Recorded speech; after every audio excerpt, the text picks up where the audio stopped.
Why is powder coating so hard to learn? What does the future of powder coating look like? Maybe this man knows. We explore this through his humble beginnings and talk about the broader industry. I sit down with Joey Golliver from Powder X, who can tell you it's problematic.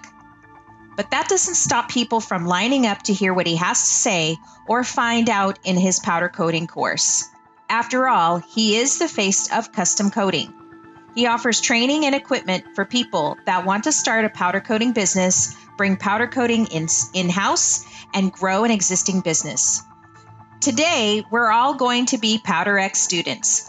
Get ready to level up your powder coater game.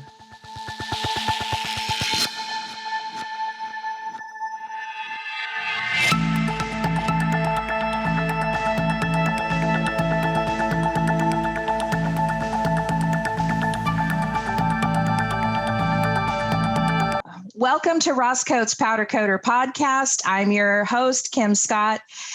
Today, we have a gentleman on our show that I've been wanting to have on the show for a long time. He's a busy guy. And if RossKote and the podcast is the voice of custom coating, then I'd say that this gentleman here is the face of custom coating. He has trained thousands of entrepreneurs in the world about starting your powder coating business and running a profitable operation. He's been recognized in Business Leader magazine as one of the top 50 entrepreneurs in the country.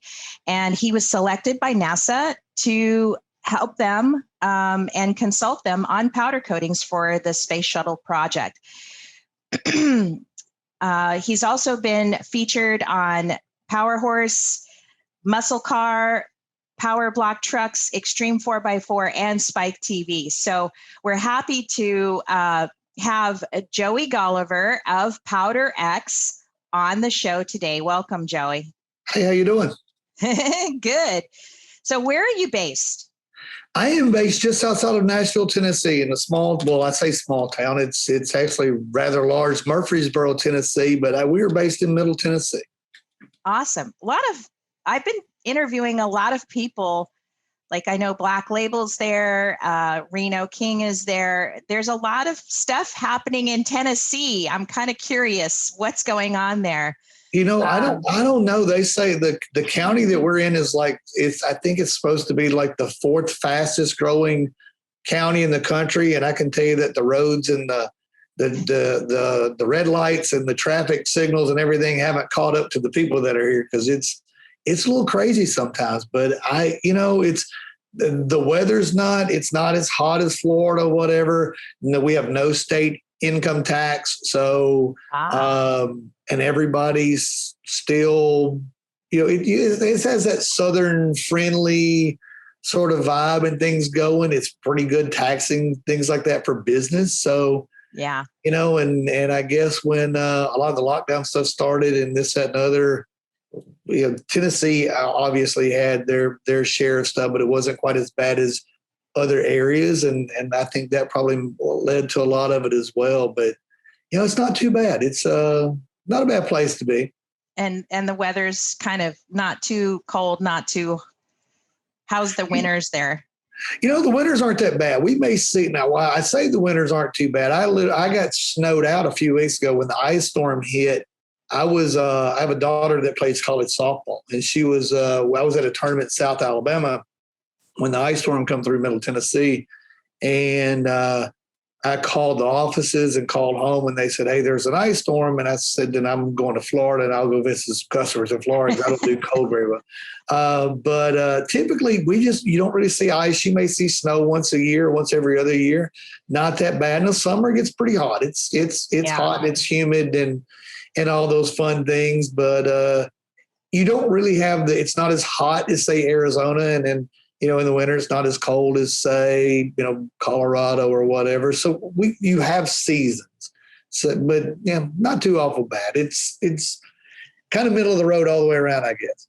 That's good. That's probably why so many people I've heard a lot of millennials are moving to the South these days. So you own a a company that basically helps people that are interested in getting custom coating into that business going. I think you sell products. Tell us how you got started, and then tell us a little bit more about Powder X and what it does. Well, I graduated high school in 1986, and I did too. Oh, really? Class of '86. So you had like the case of Aquanet and the parachute pants and all the Rubik's Cube. Can't you tell? No, well, I mean, I'm glad this is a video. They'd see that I had my hair didn't turn gray; it turned loose. So, no need for hairspray or shampoo. I save money on hair products anyway. I'm sure you do. But you know what? That's all right. I'm cool with it. As long as I don't get. If people quit mistaking me for The Rock, I'm good. So no, I don't have that issue. But no, so I graduated high school in 1986, and I was going to work my way through. I went to college to be a high school math teacher, and I was working my way through college at an office furniture manufacturing facility in North Alabama. They happened to have one of the first large powder coating systems in the country, and nobody knew how to run it. Nobody at that point. There were no books, no education. Heck, there was pre-Google. Like it was baptism by fire. You just figured it out. Matter of fact, there weren't any fax machines. I think there were fax.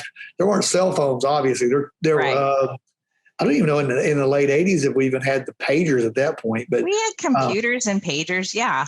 Yeah, but it wasn't nowhere near what it is. No. What it is nowadays. So our computer class consisted of doing BASIC, which is writing code.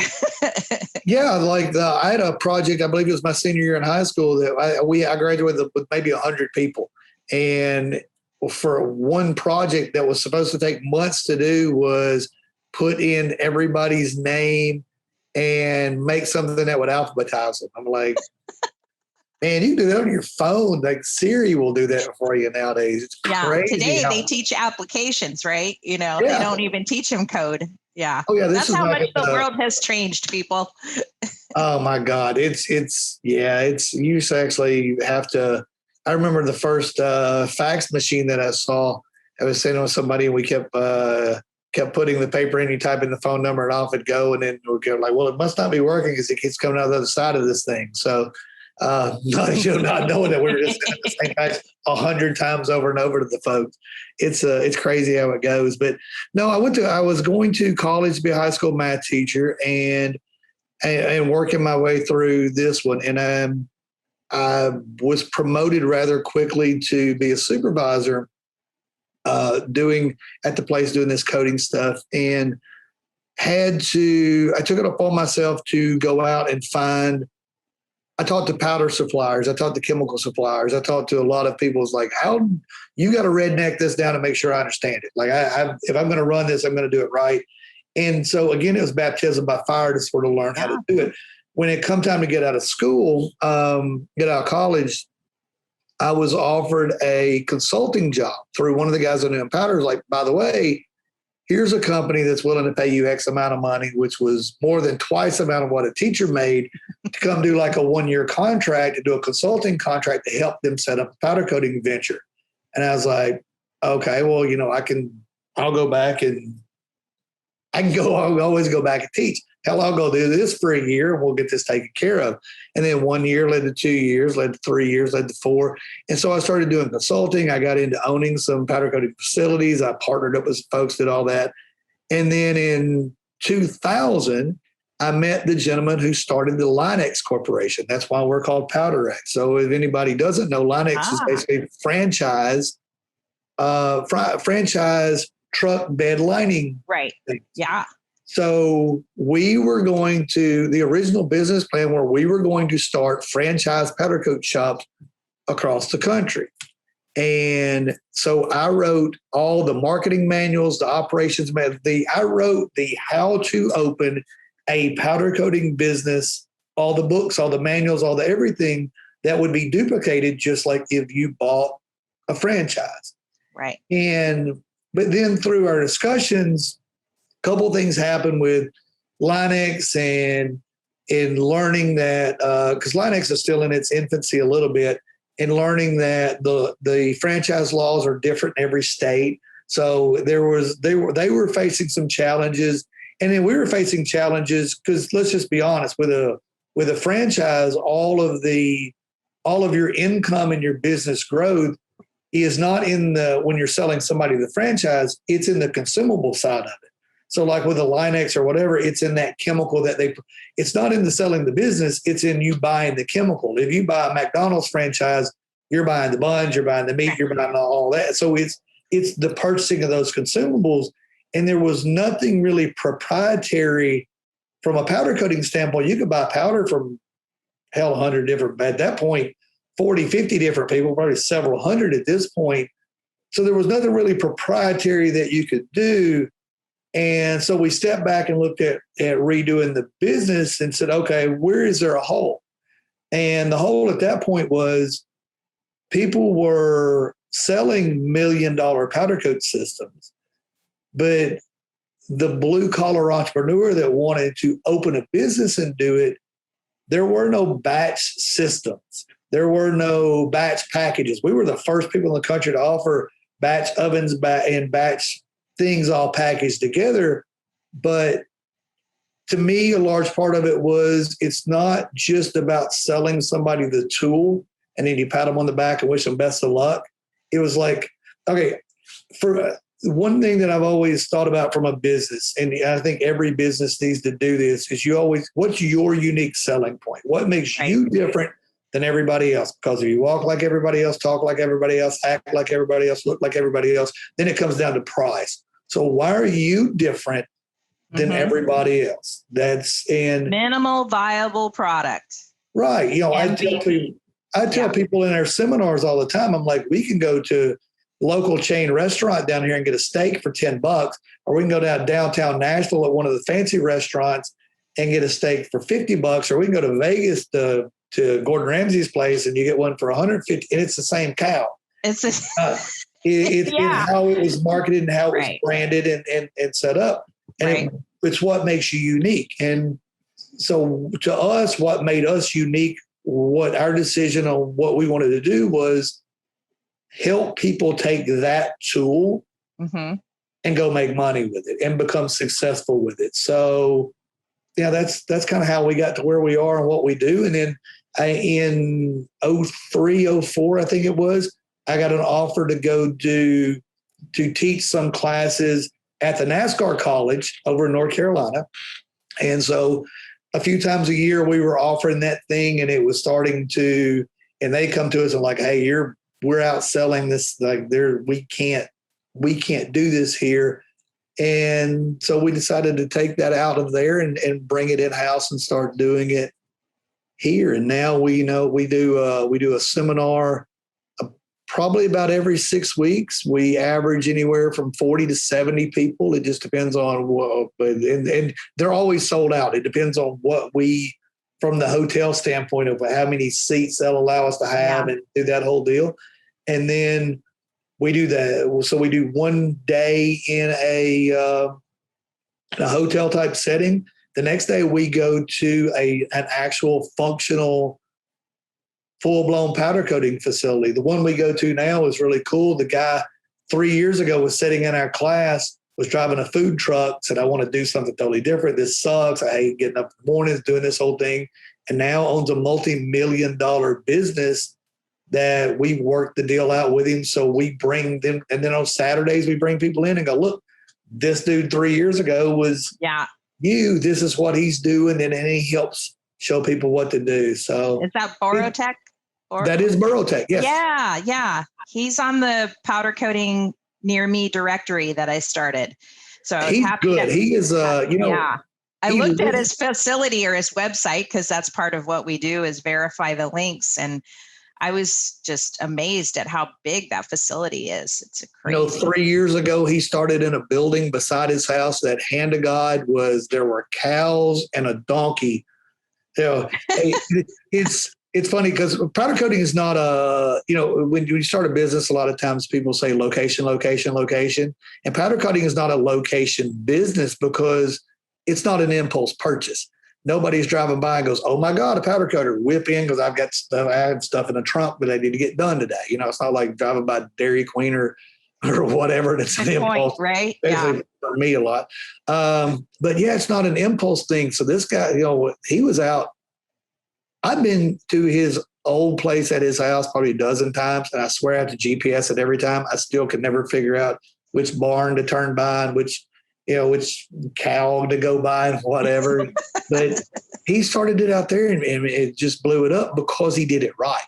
He understood the importance of quality, and doing what you say you're going to do, and treating customers right, and turning the product and good quality on all that. Now, and he has people send stuff from California. They send stuff from everywhere here. It's crazy. They're a country. I was actually in this facility earlier, and a very large, well-known country music star's gates to this house that they're building were out there. It's outdoor pool tables. It's crazy. Yeah, I'm always amazed with batch coaters that are as big as that can maintain the quality through their growth. And I think that is so key to business growth. If you can't get the quality going and the size in the place that you're in now, whether it's small or big or whatever, if you can't master that, then you can't grow. I don't know if you believe in that or not. What do you say about that? No, I think that, I tell people, so here's what I firmly believe with every ounce of everything that I've got. And I do this, I do what I do to give back. I've been very lucky. We sold millions upon millions of dollars in equipment and all that. The things that we do now, it's to give back. And I firmly believe with everything that I've got, if you produce a quality product in this industry and you give customers what you promise you're going to give them when you say it, there's more business than you can do. You cannot possibly do enough of it. So with that in mind, what you have to protect, you have to make sure you're going to be able to do quality as you grow, right? Like you say. Yeah. So the way to do that is you have to treat a small business like a big business, right? So put procedures and things in place first. Do it now. Anybody that's ever had employees will tell you the hardest thing to do is to get people to change. Nobody ever wants to change, right? They just don't. So if you define what the end is going to look like first, if I came to see you today and said, we're taking a trip, the first thing you're going to say is where we're going, right? So what does the end look like? Right. So if you go ahead while we're setting those businesses up and go, this is where I want it to be and what I want it to look like 6 years from now, 10 years from now, when it's allowing me to retire and come hang out with you guys in Hawaii, right? So if I want it to look like that, what procedures and things am I going to put in place? If I walk in and do a consulting now for somebody that hasn't even started in an empty building, the first thing I say is, where are we bringing the product in at?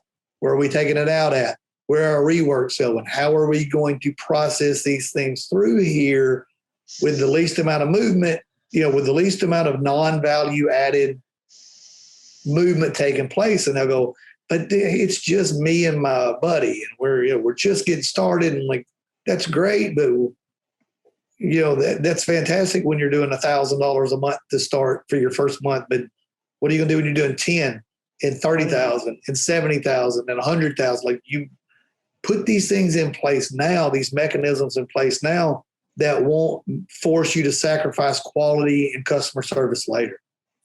Yeah, I think for us, it's like, my husband's pretty good at managing people because of our previous jobs and careers that we had before powder coating. Me, not so much. I'm kind of more of an independent person. I like to work on my own.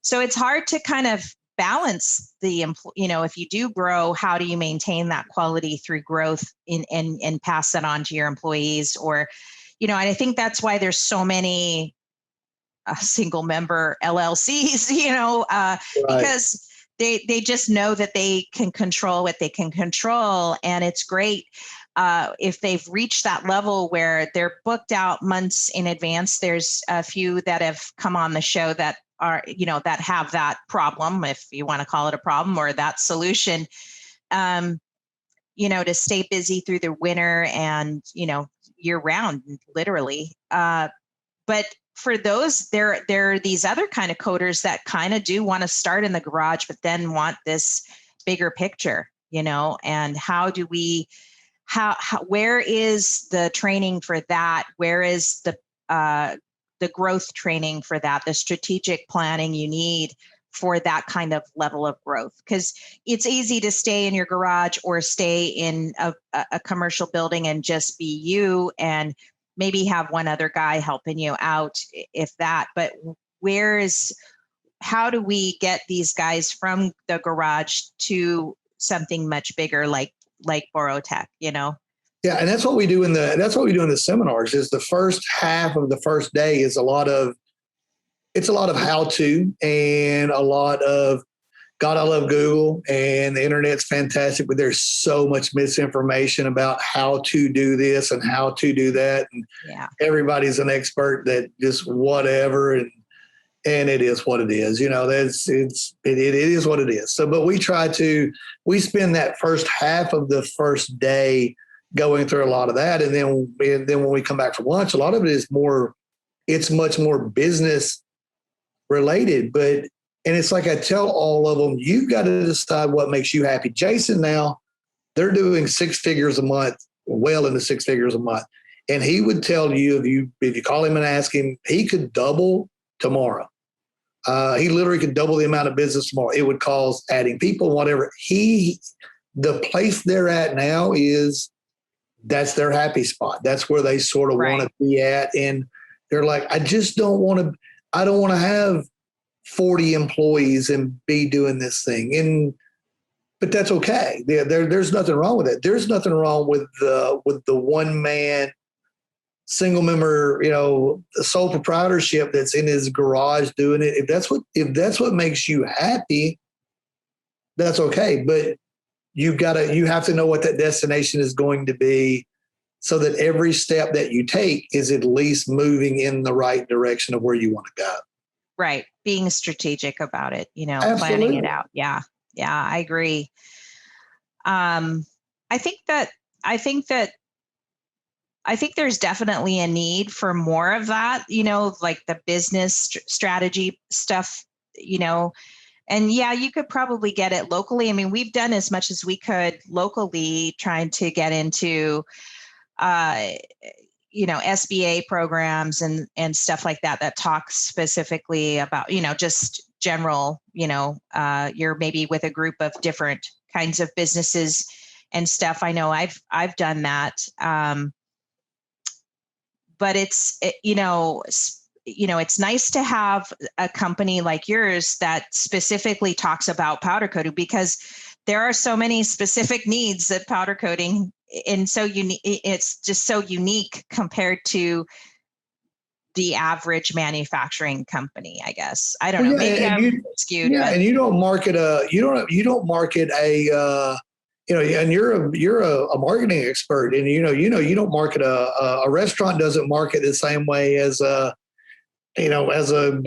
cleaning service, or two different restaurants in different levels of, McDonald's doesn't market the same way a Ruth's Chris or a Hell's Kitchen or whatever does. So everybody has their unique things, and how you grow different businesses are different. And I actually, over the years, have written a how to operate a powder coating business book and a how to market a powder coating business book that my staff is on me about trying to get. They're like, you need to finish the book. And I'm like, yeah, but I started, and then there's 200 more pages you want to add here. And they're like, at some point there, you got to quit. You got to quit doing that. So I'm hoping we're going to get some of those things out a little bit, but at least for folks to get some guidance. And we have these, what we call them our business builder, basically seminars that we're doing these. One of the things we're going to do starting this year is we're going to travel the country and do some just several, like 3-4 hour seminars that are like a one day without the hands-on part of it, whatever, that are bring powder coating in-house. Come ask your questions. Tell me a little bit about what you do. We're not going to, you're not going to get a big bill, a big consulting bill or whatever. Right. It's, hey, we outsource this and we're looking to bring it in-house. How do we get the ROI on it? Or I'm looking to open a business and these are the sort of the things that I want to do.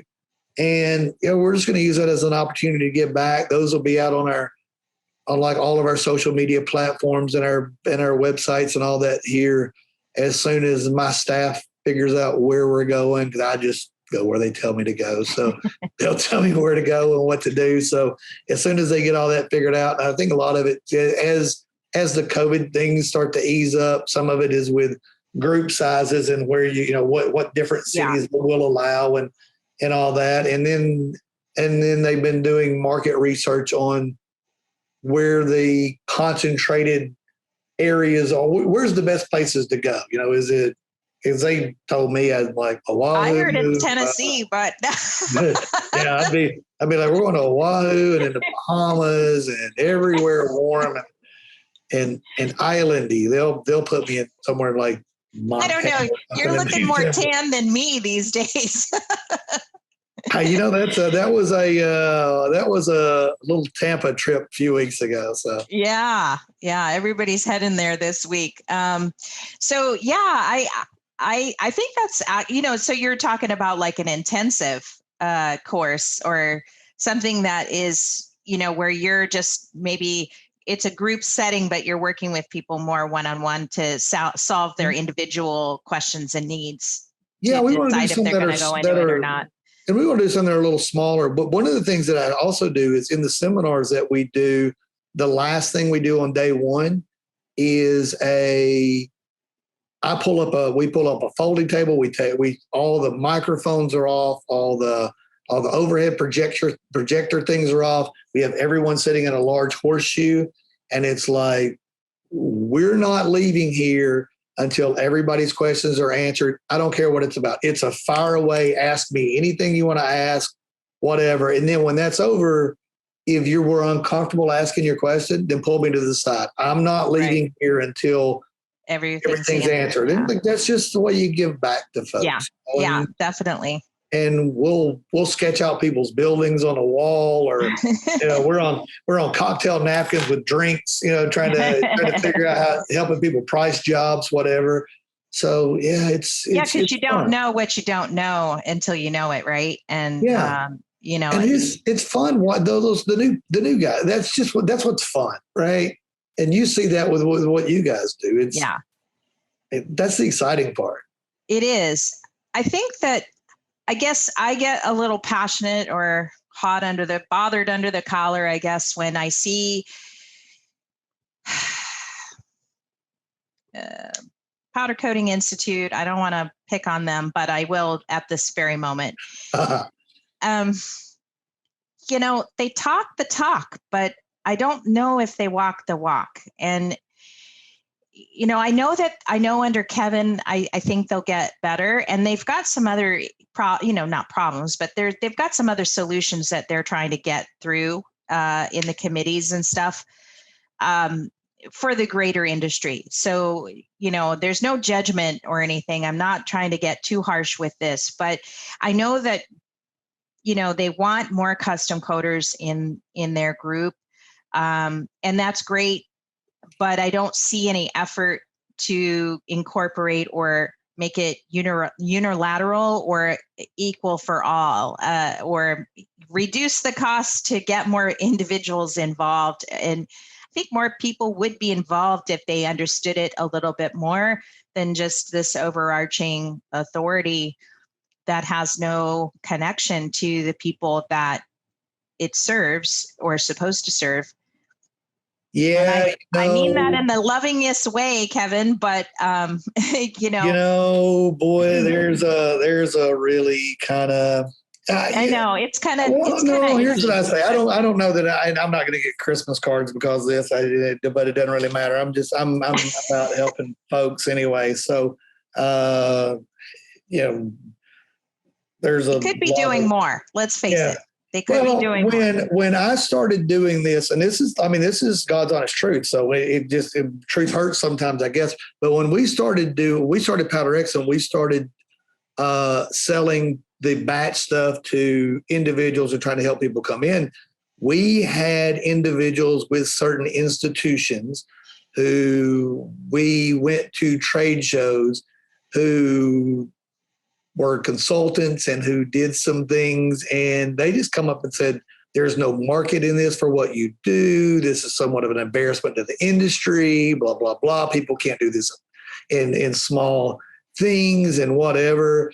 And I was just like, well, that's why we got the big long line over here and you guys are standing over there just kind of chit-chatting with one another. Okay, that's fine. Yeah, go on thinking that. Yeah. And then when Steve Houston, I don't know if you've ever met Steve. I don't even remember who Steve works for now. Steve was the president for the Powder Coating Institute for a while, and he comes to see me and he said, all right, look, I just got this job, and that's when they started doing the custom coder stuff and all that. They just started bringing it on board. And he's like, all right, we've got to figure out as an institute and as a group that the market is changing. It's not all about the by engineers for engineers thing anymore. The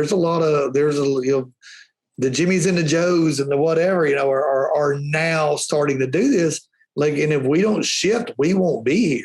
Because and you used to go to some of those trade shows, there were thousands of engineering type group people and whatever there, and then it got to nothing. So while I am proud to see the shift in some of those things, I am with you. There are a lot of things that could be done better. It is one of the things that just pisses me off, and I'm going to be honest with you, and sorry for the word, but we have some competitors or folks out there that will say, that will knock the seminars that we do, because they'll say, well, it's a sales seminar. And you can go to anybody that's ever come to any one of the things we do, and they will tell you the first thing that I say is, this is not a sales seminar. I don't hide the fact that we manufacture and sell equipment. I'm not here to sell you equipment. I don't care what you bought, who you bought it from. Nobody's going to knock you, because that is not what this is about. And they will all to a person tell you, hand on the Bible, that that's not what they do.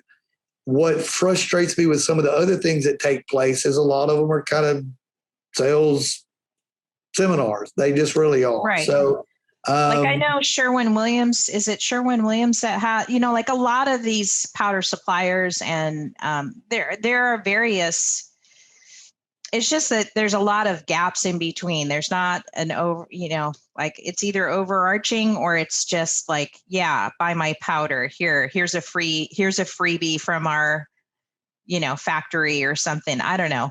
I went to a seminar a few years ago that I paid for and attended. I'm like, I just want to go see how some other folks are doing this thing, and paid for and attended.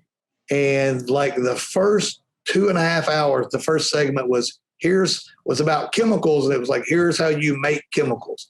And then the next 2 hours was over basically like the making of powder.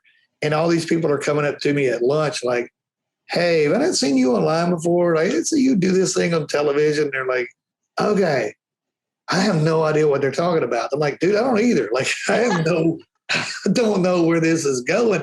I don't need you to tell me how to make it. I just want to tell me how to use it. How do I take that and go make money with it? That's all I want to know. Just let's kind of get to that point.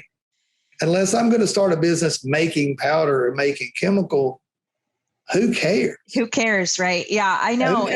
It's a disconnect all the way around. And I know that it's kind of a thing for us. It's why we started the podcast, is to kind of just throw those little threads out to kind of make a connection somehow, some way. We're just kind of beginning this journey.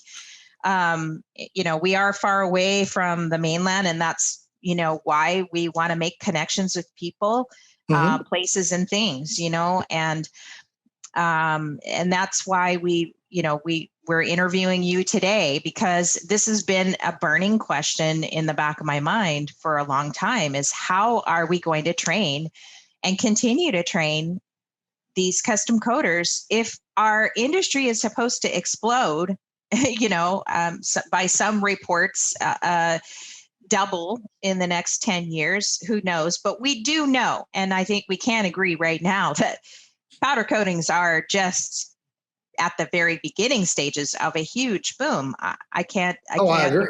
Yeah. I mean, and so it kind of worries me with the downward pressure, with knowing that and seeing that in our own business, seeing it globally, seeing my blog blow up with just people all over the world looking and searching for powder coating, topics to talk about, consumers, not just other people in the custom coating industry. It's crazy.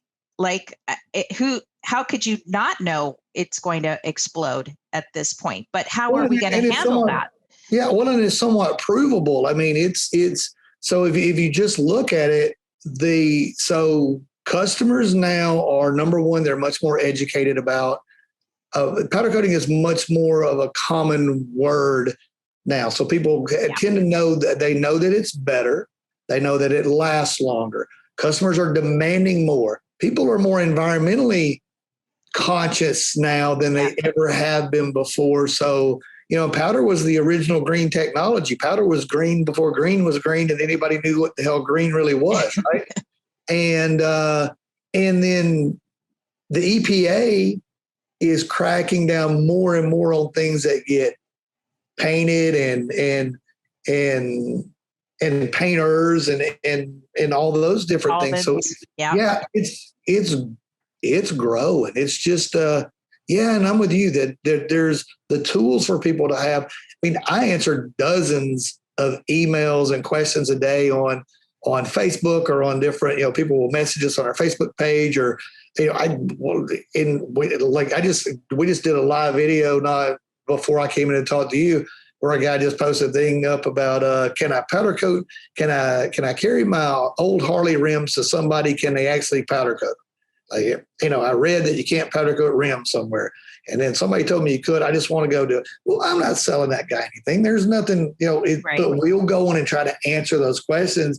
We do a ton of Q&A things for that, just because there's not a lot of it out there that talk to real people.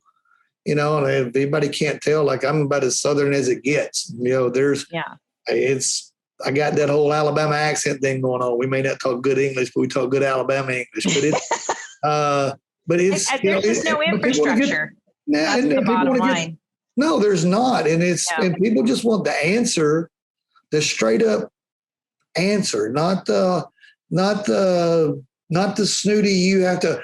If I answer something to you in a way that shows how smart that I am, it does you or me, neither one, any good at all. You try to talk over people's heads or whatever. Yeah. People just want to be, if you can make somebody understand it and educate them along the way, that's, I think that's what we all owe back. Yeah, I'm namely kind of discussing, I think the topic of discussion for me, or the that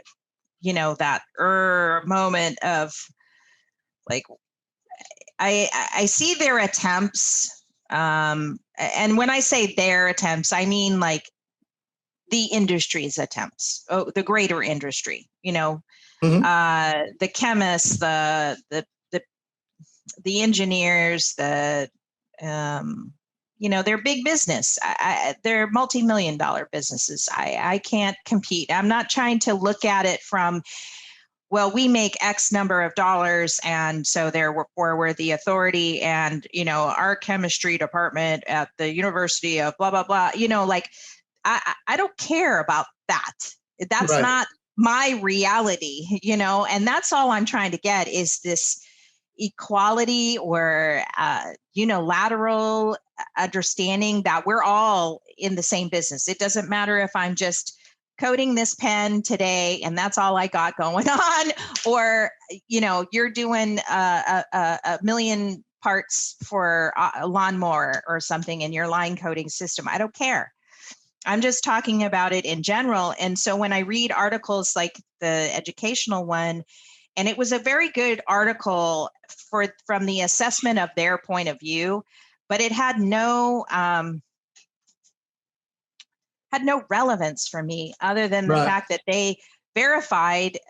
So this is the episode, or this is the magazine that came out, and it's a very well written article by the author. But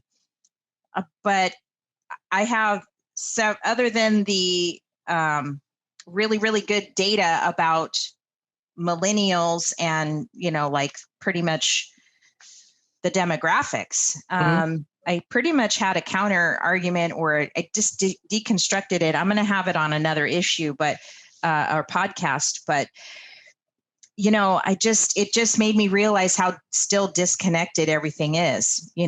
She means well, and so does the Powder Coating Institute, but that doesn't solve my problem today. This is an odd industry in that you have the engineers who are speaking, nothing against anybody that's an engineer, but you have the engineers that are speaking to engineers who are trying to educate at one end of other this engineers, and they spend a lot of time talking above everybody's head, or trying to much more complicated make this. And then at the other end, you've got the Google expert guys, some of them, and that are firmly believe that there's a lot of misinformation that's put out by some of the hobbyist group, and there's nothing wrong with that at all, with being a hobbyist or whatever. But that whole middle, of the what's right. Here's this is, if you want to do this and make money doing it, here's kind of the right way to do it. It's not that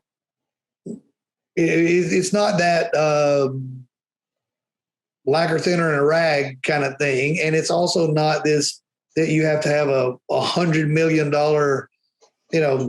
space shuttle sort of thing built to do it. There's kind of a right way to do it, and there's different levels to do it. But at the end of the day, it's consistent, right? I mean, it really is. Powder curing is a chemical reaction, no matter who does it, right? Heats the catalyst that makes the reaction take place. Doesn't matter how people are heating it. It's all sort of the same. A lot of the steps are the same things. We're all baking a cake. We may just be baking different styles. Somebody likes more butter in their cake. Right. But there's got to be, but every cake requires certain things and some sorts of uniformity. And I think the uniformity is what's missing because everybody's too busy. I don't know. I still don't. Yeah. I think that's where where I kind of see this deconstruction happening is because we've had to redo other powder coaters' jobs from the mainland that came here, and they were so horrible. I mean, just gritty, discolored. I mean, just like your worst nightmare. I could never, ever, ever let anything like that ever leave my shop. But yet there's a powder coater out there that, I mean, we're grateful we got the rework job from, and we made a lot of money on it, but it was for a school in Hawaii. And this stuff, shame on the contractor who didn't have a point person from the bad Galvy dip that got sent to the bad powder coating, made the powder coating bad. There was no point person. So that was their mistake. Thinking they could save money, and they ended up just eating it. Because by the time 2 weeks came and that stuff was in the container getting shipped out here, those people already got paid. So they were like, yep, all done, and then we look at this stuff going, oh my God, this is horrendous. So it makes me realize that there just doesn't matter how big you do your work every day. If you don't have that quality, then you're not serving the industry at all. Right.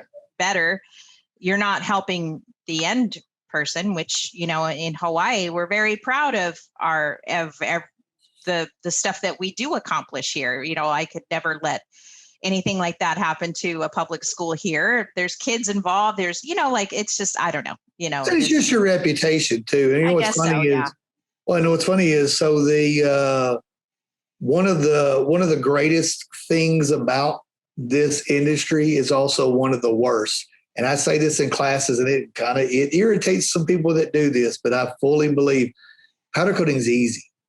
You bring me any 10-year-old kid, I can have them powder coat apart in 15 minutes. So the caveat of that is I've got to set up the equipment, this, that, the other, right? Because as long as I have ground and I have charge, powder has to stick.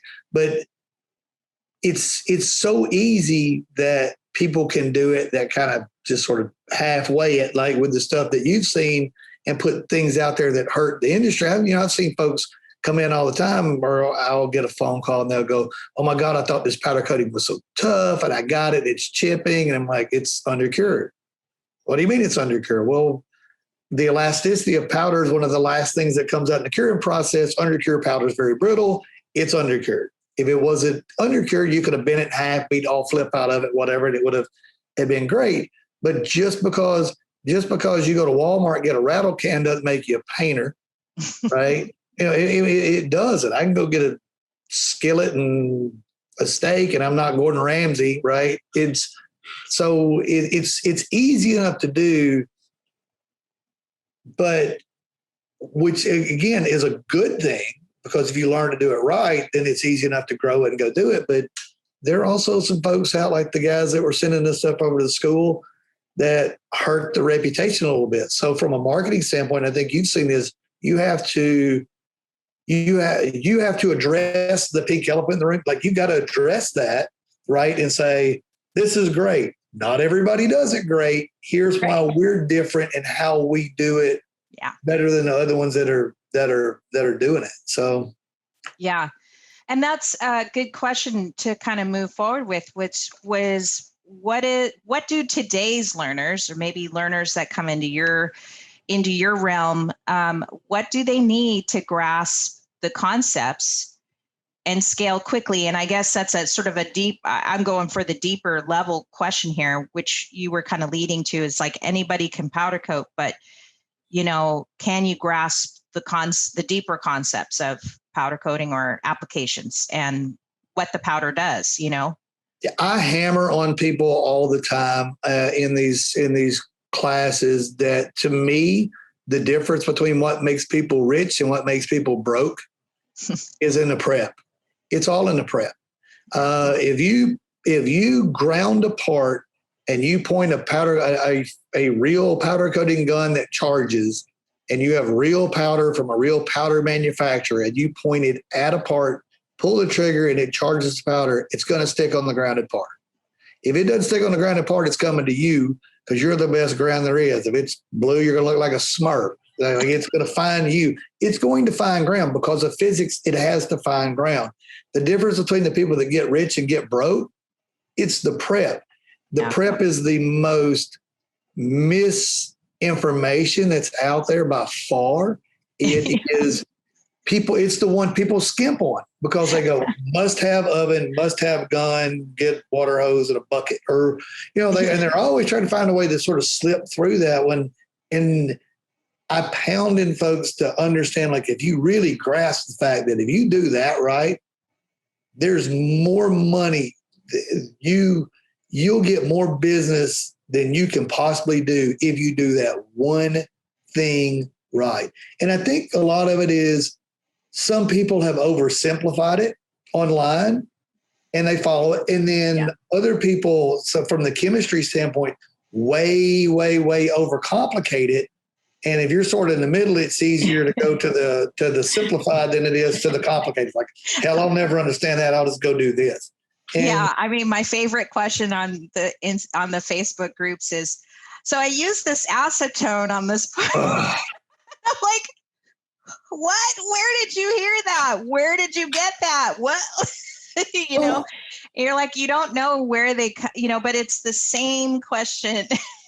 Well, and my favorite one is that I get beat up on online, and people will always go back on some of our things, is about the blast everything that you have to blast everything. Like, no, you don't.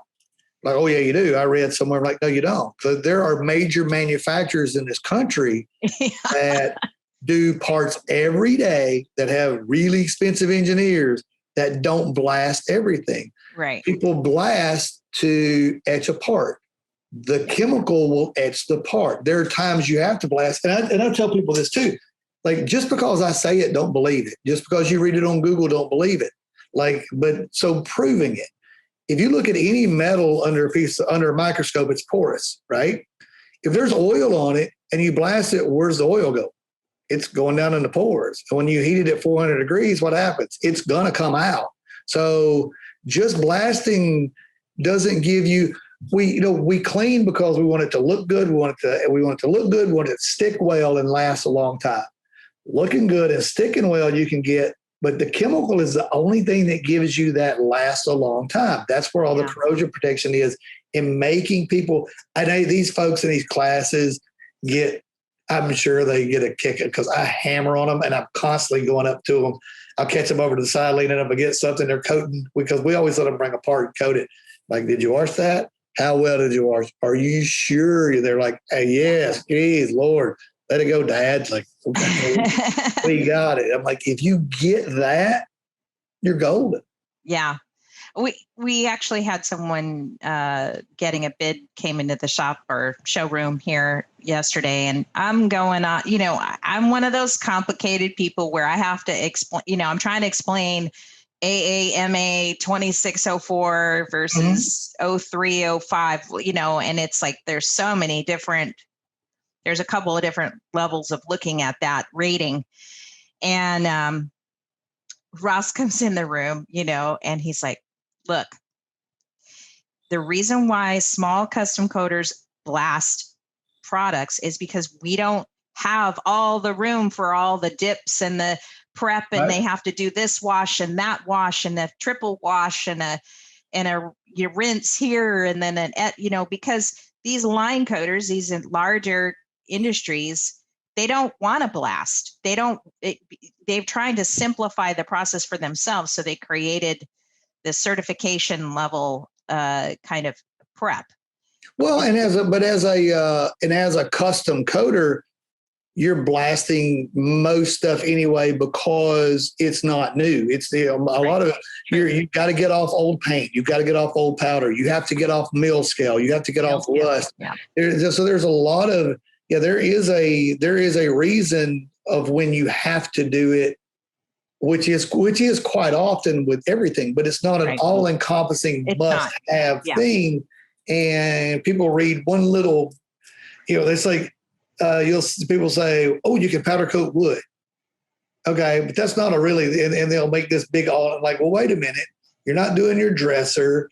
You're not. It has to be MDF. There's certain, you're not using your dresser in grandma's kitchen oven or whatever. Like, it's UV powders. There's special ovens, special powders, special wood. Yeah, that's a whole. Like, it's system. not a whole. They read this one thing and it's must blast all parts. Like, no, there are times that you do and times that you don't have to, and just understanding all those things. And again, it mostly goes to the prep stuff. Once they figure that part out, the rest of it's kind of. And it's not like you're mixing paint. Like these poor guys that paint, and you're mixing a little bit of hardener, a little bit of this, a little bit of that, and you light a candle, say a prayer, and hope it all works out. And that the humidity's doing this and that and the other. Yeah. Like, dude, the powder was all made that way in the box. Like, it just kind of, hey, all the sparkle and all of this, that, and the other, I don't have to mix it. Like, it's in the box. It's already there. Yeah. I know. I do kind of miss those days. I mean, we were, we used to paint furniture and stuff. And so I used my own formula, and, you can have bad days or grumpy days or hungover days or whatever. And you're like putting too much of the, and you just have to work it, and that's the devil's in the details there, oh yeah, absolutely. I can't paint. It's going to have drips and sags and overspray and all kinds of hot garbage in it. So I was like, nope, this requires way too much skill for my blood. Yeah, I definitely I miss that. I miss those days, but at the same time, I kind of like not having to, just now you just get mad at the manufacturer. Yeah, there you go. Then now it's always somebody else's fault. Yeah, exactly. Nobody can blame it on you anymore. Yeah, and I think,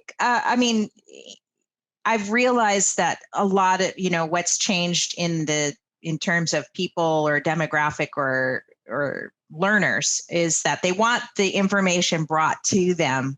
Mm-hmm. They don't go out and seek it. Like when the internet first came out, we were, us 80s kids we're just always searching. What about this? Is there something on this? Is there something on that? And that's where the forums really kind of grew to get information or share information. But now it seems like the kids today or the guys today, whatever, they're wanting that information brought to them just because that's what Google does, right? That's how they're learning now. It's all brought to them through their searches or through their who they're hanging out with, or their ads, or that's its own little thing of learning the nuances of how to make sure, as the teaching someone to open a successful powder coating business. I mean, I've trained at this point, I think over 6,000 people doing this. The marketing aspect of it and how to then take those things and grow it, and learning those little nuances of how you make sure that Google's presenting your stuff to your people out there. I mean, those are tricks, that's what's great about some of the things like you guys are doing, where it's helping people do, that thing. We go through that some. I have a marketing team that goes through that with some folks, but it's kind of, marketing is its own neat little animal, and how to get your stuff out there and all that. So that was one of the cool things I thought about, when I look back at some of the things you guys did and are doing and are going to do and all that I think helps the industry a lot. I think that's missing as well. I just like the tool. I mean, like I had just the availability of the tools that I've created online. I'm able to answer someone's or help someone.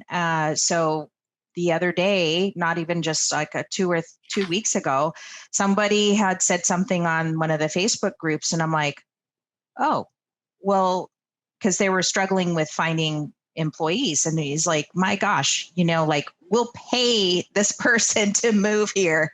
That's how desperate I am, because they're growing really fast. And I'm like, what if if we have a job, if we have a coder listing, then why can't we have a job listing? Yeah, absolutely. And so one email to the guy that helped me build it, and in like, not kidding you, like in a couple of hours, we already had his ad up in our directory, promoting it on Facebook and sharing it. And now he has something to share on his social media or to his email customers, or what, like his email list or whatever. I mean, like, there it is, and a few others had joined in after that. I promoted it. I'm like, hey, I'm looking for somebody too. I'm in Virginia or whatever, and in a matter of days, we built a job listing site, a page on our website, and I'm like, I didn't know that even existed, right? Like, we're just providing the solution or a platform for whatever their needs are. That's all I'm trying to do. Is, who knows where the directory will go or what it will become.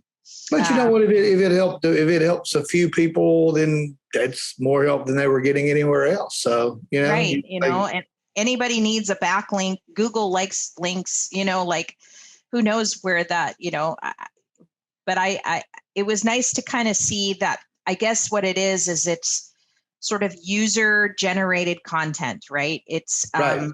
it's the best kind of content because it fills the need of the coder. And if this guy has a problem, then I'm sure there's 100 others that have the same problem finding employees, or, and there's, who knows? I mean, the pages are just starting to come out. I ultimately and I've said this on earlier podcasts, so I'll say it one more time, but I really want to build a tribe off of the Facebook platform, if possible, and maybe have that be the host platform for, a login system, or, like a user-based tribe where we can all kind of come together and have a forum. So say you are hosting something and you can go to this, to our site and say, this is Joey's, forum on this or that or whatever, it could be anybody, or just a tool where people can go ask questions and whatever. That's, like I say, we try to, it's joey@powderx.com. That's easy enough. Yeah. We tell people all the time, just shoot emails. We'll answer the questions. Go to our Facebook page and ask it. We're constantly trying to help as much as we can because there's just not enough good help. Right. But you see, you're just helping the one guy that emailed. But what if you could share that content on a tribe back? Then people can access that content 24/7. I mean, right.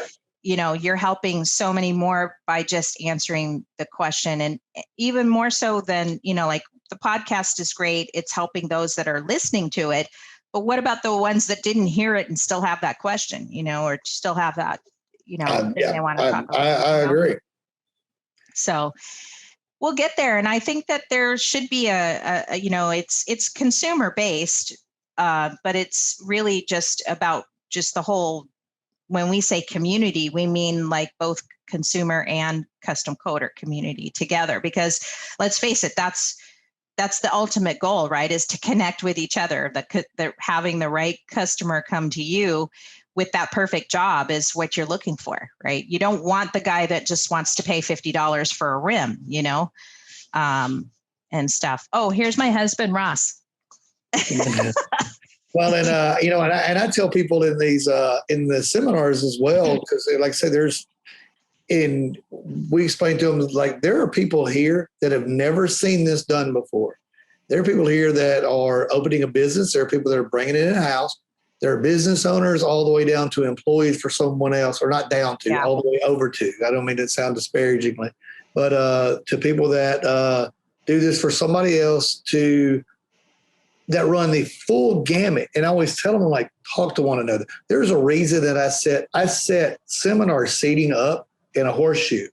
The reason I do that is so they are all looking at one another. Yeah. And I force people in there. So if you're listening and you're thinking about coming to one, you're going to talk to somebody because I'm going to force you to. I'm going to make you get involved. You're not going to you're going to speak. So we make them speak to one another. I make them introduce themselves. I'll call them out, and ask them questions. And I'm constantly walking in amongst it. But the thing we tell them is you're going to learn as much from one another as you will from me, because you're going to hear the challenges that this one faced, or they're like, okay, well, wait a minute. From each other. Yeah. Yeah. And I'm like, well, this guy just said that he's bringing it in-house because here's the problem that he's having with the guy that coats now. So what do we learn from that? Don't do that. Right. How do we not do that so we don't become that dude that's losing this $100,000 a month worth of business or whatever? Right. So that, I think we all need that thing where everybody can learn from one another. And that's how information is shared. That's where you get it.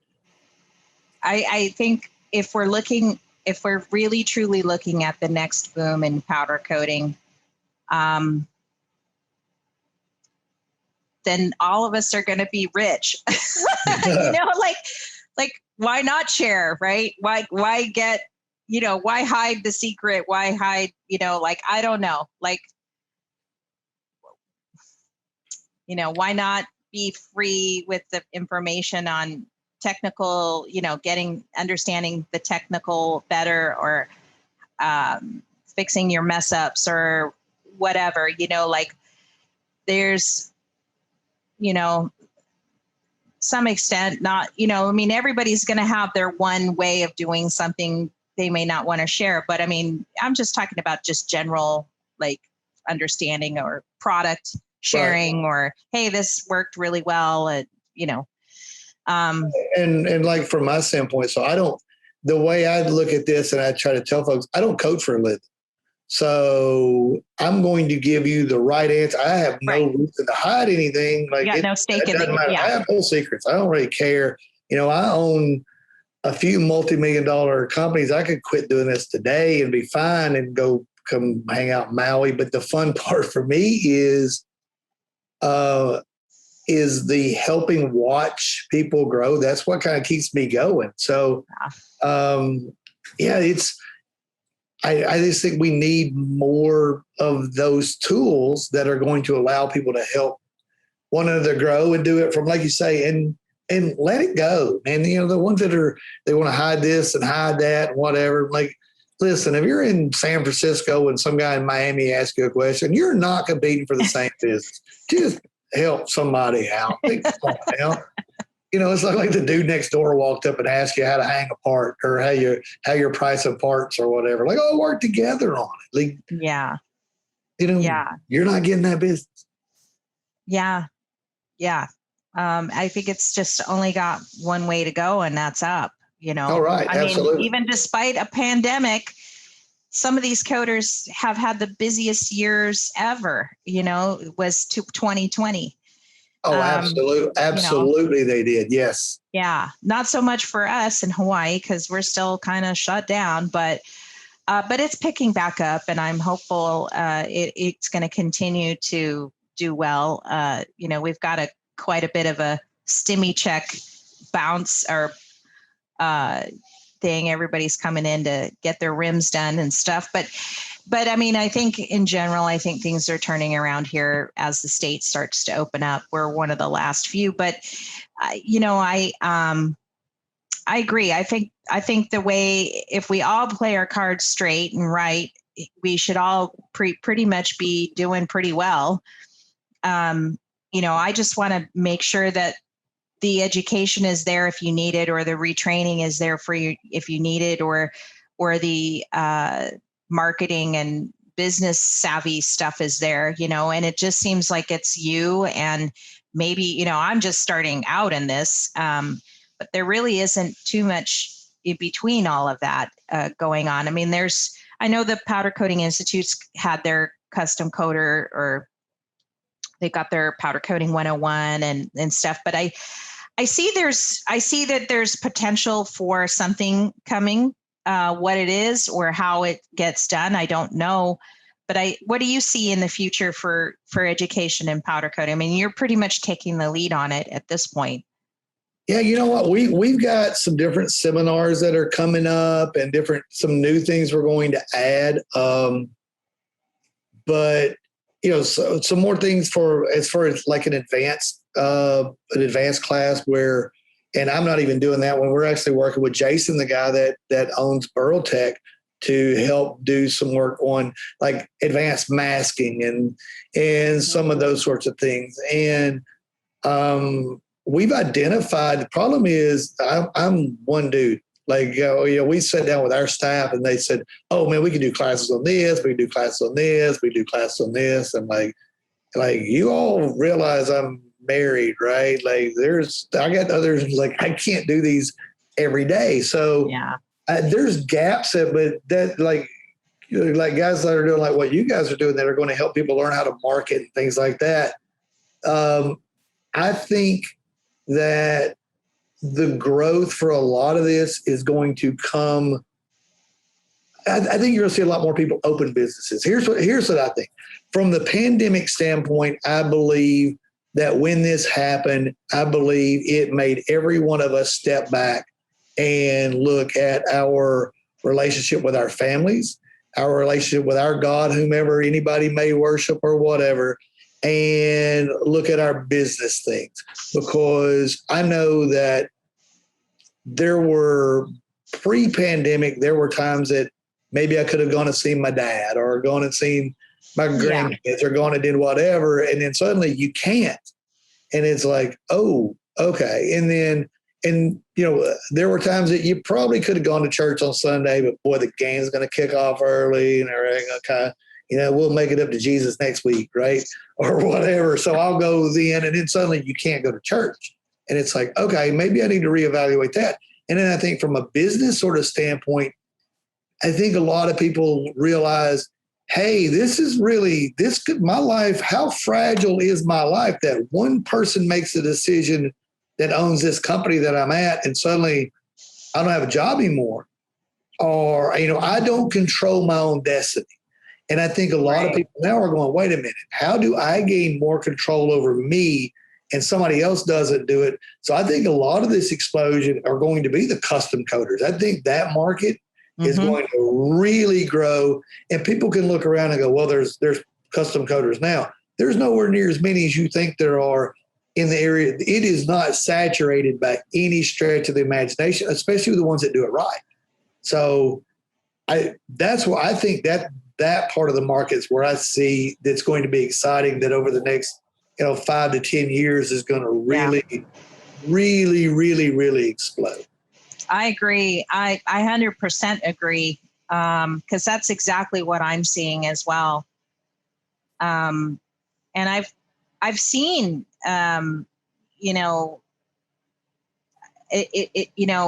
when we first started on Instagram, even just a few years ago, made friends with a lot of powder coaters there, and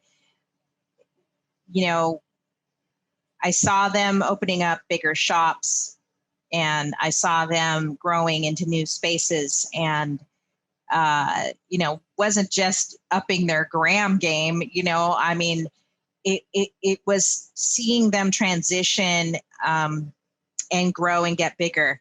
And at the same time, we all kind of started at the same time, kind of thing. So I saw that happening, and then I realized, this is, if you do the work and you satisfy your customers more often than not, then it can happen, because part of it is this larger wave of powder coatings in general, in terms of the industry growth, can push you a lot in that direction. If you're in a locale that maybe has more interest in that, or car customization in general, those trends aren't really going away. They're kind of sticking around. And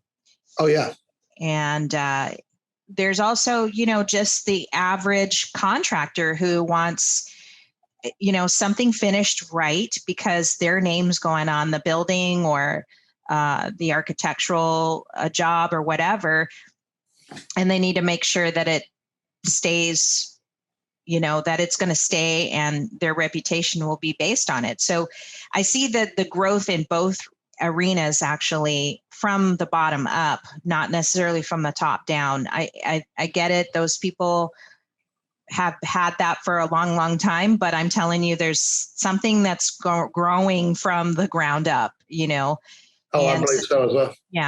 Yeah. So, well, so give me one more time as we wrap up. What specials do you have special? When's your next class? How does someone get a hold of you? Oh goodness. The March 19th and 20th. We're already past March 19th, 20th. Sorry, that was last weekend. April 30th and May 1st through April 30th and May 1st, I believe, maybe sold out at this point. There may be a few seats left in there, or some stuff opened up. And then if you go to powderx.com and click the training page, it has the full list of. I'm sorry, I'm looking at the. No, it's okay. I'll share my screen. Yeah, June 11th and 12th, July 16th and 17th. So, there's classes and seminars. Okay, let me click on it, and then I'll share my screen. So, we have it's all listed up there. And if anybody follow us on Facebook, and because we're constantly coming on the PowderX Facebook, answering people's questions and all that. So we're always throwing out little how-to snippets and whatever. And then we're always putting the the class stuff there. Oh, well, look at you go. See how all See fancy that is? Yeah. So go to Powder X or call them and stuff. Oh, there you go. Sold out. Yeah. Oh, wow. So many more coming up. I mean, that usually comes up at least once every 2 weeks on the Facebook groups and stuff is, about training or when the next training is. So, yeah, we try. They convinced me this year because we were even in the pandemic stuff, but these things are always sold out. So they were like, let's go more often, and there's still always sold out. So we just so we've got April. Well, there's I think so. It looks like we're skipping May, and then June, July, August, September, October, November, and December, and we're running those around November, December. Away from, but that's in conjunction with the fact that we'll be at FabTech, we'll be at SEMA, we'll have booths at both of those places, and that doesn't even include the on the road schedule for the things that we'll be doing that are probably more of a midweek. We're still trying to figure that one out. I'll be honest with you. The 1 day seminar, the how to whatever stuff.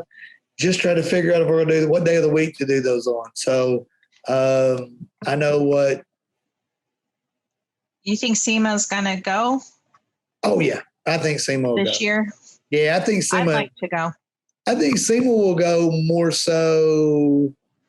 I'm more convinced SEMA will go than I am FabTech because FabTech's in Chicago and I heard in Vegas. But Vegas is for a large part open a lot. Like it's a lot open now. Maybe. And God, that's still such a long way away, man. It's November, and if you think of how much stuff has changed since, just in the last month or so, I have hope. You know what? I'm a big college football fan. I want to go watch Alabama play this year with a big crowd of people. So let's get to that point. So hopefully with all this vaccine happening and everything else, we'll get it taken care of. I hope again that SEMA goes off. I really do. There's been a lot of changes in the last few months with vaccines and rates and this, that, and other. And I just think everybody's kind of tired of being tired and locked up and whatever. So hopefully we'll be able to do some trade shows this year. We're looking forward to it. I missed those last year. I love SEMA. We do SEMA. I spend a lot of time talking to folks there that have seen us online or talked to us about whatever. We get to see a lot of folks at that, as well as FabTech. So it's always fun. And you can't go wrong. It's cars, right? So it's right. Hey, it's always really fast cars and really cool stuff. So, and Vegas. So what better way to spend a week? It's always fun there. Yeah. And we were anticipating doing that in 2020, checking it out and stuff. We're a member, but so I did the online one. I don't know. That was. Yeah, that's kind of not kind of not like really the same.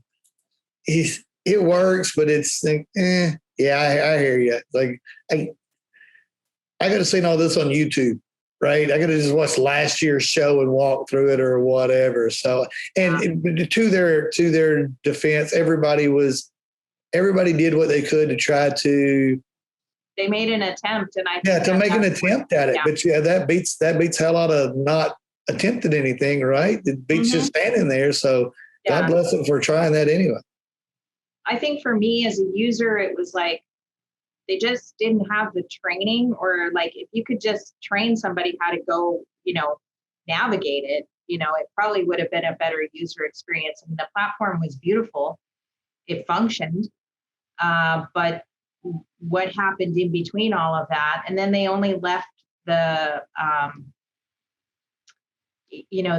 they only left the content up there for like not even a week.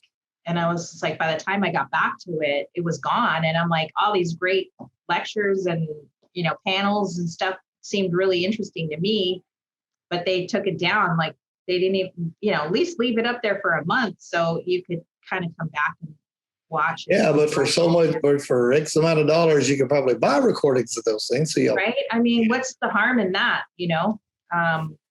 So yeah, we attempted to do I think we were going to do one of our seminars virtually. And I learned really quickly that from a technology standpoint, there are so many tools that you need to do things right, and it be right to customers and be friendly enough. So that's what we were coming to say. Okay, so how do we do this and it actually be live, or how do we do it and it's recorded? And then how do you ask questions, and how do you make it where people can see it later? And it was just, it was a bit of a train wreck.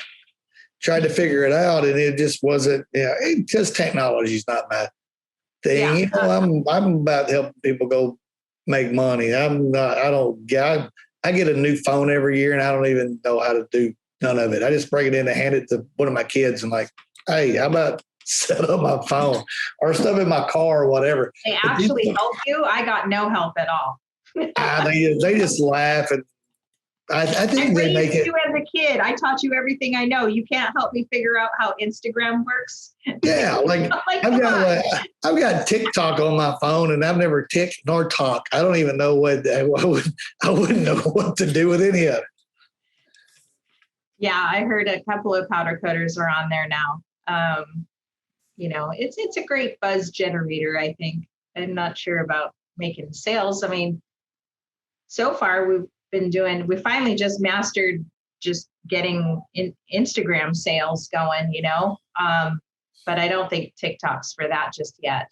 We'll see. No, I'm lucky. I'm surrounded by some really good marketing people, and they're all a lot younger and a lot more talented than I am at those things. They know how, they've got a lot of those things figured out. So I just let them go do it. I still find some of it interesting when you get into like the geofencing and the geo-targeting and some of those really cool things. I know enough about those just to be dangerous, but to at least know that they exist. And I understand why when I talk about shoes, or my wife talks about shoes in front of me, that suddenly I get Christian Louis Vuitton ads or whatever popping up on my right. phone all the time. Hey, how this happen? Yeah. So it's crazy. The technology is, but you know what? It's a fun world. It's instant gratification, isn't it? Yeah, exactly. And instant information, which is the good part. That's why they want it given to them in their screen. They don't want to have to search for it anymore, But, I had to pilot a van with people I didn't know and go visit people to learn how to do this in the 80s. So, I could have ended up on the next 48 or something at some point. But it seemed to work out. But yeah, so now it's so much easier to get the info. Yeah, it is. And I have spent many of days just getting lost on my website, just adding content or fixing this or that. I mean, it can be a time sucker too. If you have the time or the obsession. I think it's kind of more for me. It's just like an obsession for me, and I just get sucked into it. It intrigues me to see if it will work, or if you pull this chain, will X, Y, and Z happen, kind of thing. Right. And I to wrap that up and to wrap, up this whole topic of powder coating and, pulling that chain and making X, Y, Z happen. It takes a lot, behind the scenes stuff. It's not that easy. And I thank you for being out there. Of course, shout out to Liz Epps for connecting us and stuff. I love her. She's helped me so much with our business and just overall great woman to promote the business in general, and really have a heart in it, Oh, and backing my story up to the gentleman that started the Linex Corporation, that was my first business partner I started this with, that was actually Liz's dad. Really? That was George Epps. That was Mr. Epps. That's how I met Liz, he was looking for someone to join that venture with, and she was like, "Hey, I've heard about this dude. Like, I've seen him online. I've seen some of the different things that he's done, whatever." And then she reached out. Never mattered. She reached out to me and then put me in contact with her dad, and then here we are. 20. Yeah, like what a visionary he was to even think of that. To know how powerful like the future of powder coating would be, or just he was an entrepreneur. I mean, Mr. Epps passed away 2 or 3 years ago. He was in his 90s, but he was back then. He's in his 70s, but he was entrepreneurial in that he was always looking for that next. Hey, what if we go do this? And hey, what if we go do that? Hey, what if we go do this? Which was great because at the point that we did what we did with this, nobody done it. So it was a way outside of the box thing. He was revolutionary enough to see some of those things, and I was stubborn enough to just make it happen, and or stupid enough to not realize when things are going wrong. But so the combination worked out pretty well. Yeah, it takes a visionary to see that, and just what they've done with the powder coating online, and just putting information about suppliers together on a website to make it easier. Because, like, again, where would we be without that? It's right. One of the busiest clicked on websites in powder coating today. So oh, absolutely. Yeah. So it's all great. We all benefit from that website on one way or another, right? And yes. That's the vision that he had, and she continues and carries on with. So thank you, Liz. She's probably sitting on a beach in South Alabama right now. Or working on her house. And then you're sitting on you're at a beach in Hawaii, and it's raining in Nashville. I got the worst end of this whole deal. Well, thanks so much for coming on the show, Joey Golliver from Powder X. So happy to have you, and look forward to seeing you maybe at SEMA or one of these events or expos or whatever in the future, and meeting you in person. Yeah, anytime, any subject, any whatever. I'm always up for chatting with folks. So yeah, anything that we can do to help anybody, just check out powderx.com to look out the website, to look at the different schedules, all that. Follow us on Facebook, whatever. If you come see me somewhere, come up and say hello. And awesome. Okay, well, great. Thank you so much for joining us today. You're very welcome. Anytime. Okay, bye. See ya.